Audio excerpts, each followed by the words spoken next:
Japan, Part 113. However, the course study provides detailed quality guidelines for economics, agriculture, industrial science, business, fishing, and nursing. As in many European countries, textbooks are published by private companies and approved by a Board of Learning Educational Specialists chosen by the Ministry of Education, and in fact usually there are only 4 or 5 approved textbooks on a given subject for a given grade. Although they are generally bland of the American standards, in order to be approved, the books must be well written, must be filled with best scholarly information available, and must cover all the topics in the course of study. The price of textbook is very low, but the market is large, and the leading textbook publishers compete keenly to develop high quality books. In a sense, textbook publishers in a given field competing first for Ministry of Educational approval and then for the sales to the local schools are like manufacturing companies in industrial sector competing first for MITI approval and then for successful markets. Only a small number of publishers have the resources to meet the very high standards involved. Textbook certification in social sciences raises difficult questions of judgment. Until 1945, the single textbook approved for each subject had strong nationalistic biases.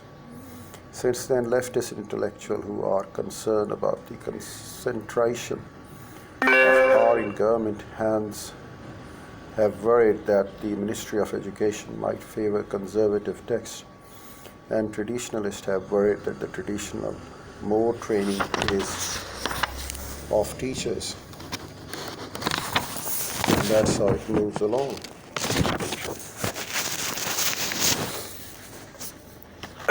Traditional moral training is inadequate. In fact, textbooks generally avoid controversy by presenting objective information, or where opinion was sharply divided, by offering several different views with some context for each of the views.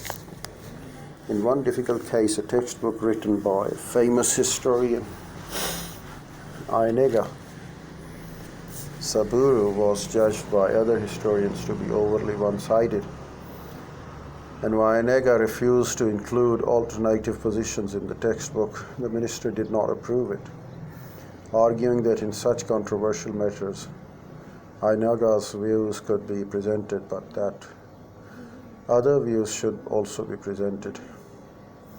William K. Cummings, who was originally skeptical of the claims of the textbook objectivity, concluded after a study that although there are debatable cases concerning certification of controversial text, as a whole, social science textbook presented a remarkably open-minded, even a progressive picture of the Japanese society. The social studies text enabled the students to reflect on their own social situation. The success since World War II in maintaining fair-minded social science text rests on the balance of political forces and the independent professional ethos of educators, Ministry of Education officials. Whatever pressures educators might feel from conservative government are balanced by the pressures for the leftist teachers union, and the balanced power helps ensure that educators have the independence to maintain quality and objectivity. When an American state or European country or Japan sets educational standards, there is a risk that the approval of the textbook may lead to political bias. It is not easy to maintain high national standard without some such risk. But given the balance of the political forces in North America, contemporary Western Europe, and post-war Japan, and the exposure of the youth to a wide variety of ideas through television and other media, the danger of narrow thought control in power Japan, as in pre-war Japan and pre-war Germany, seems small. If anything, in the United States, which has no national standard and no standards in many states, the danger is that the teachers might provide incomplete training, or that, having so little supervision, they might impose personal biases. That could be true.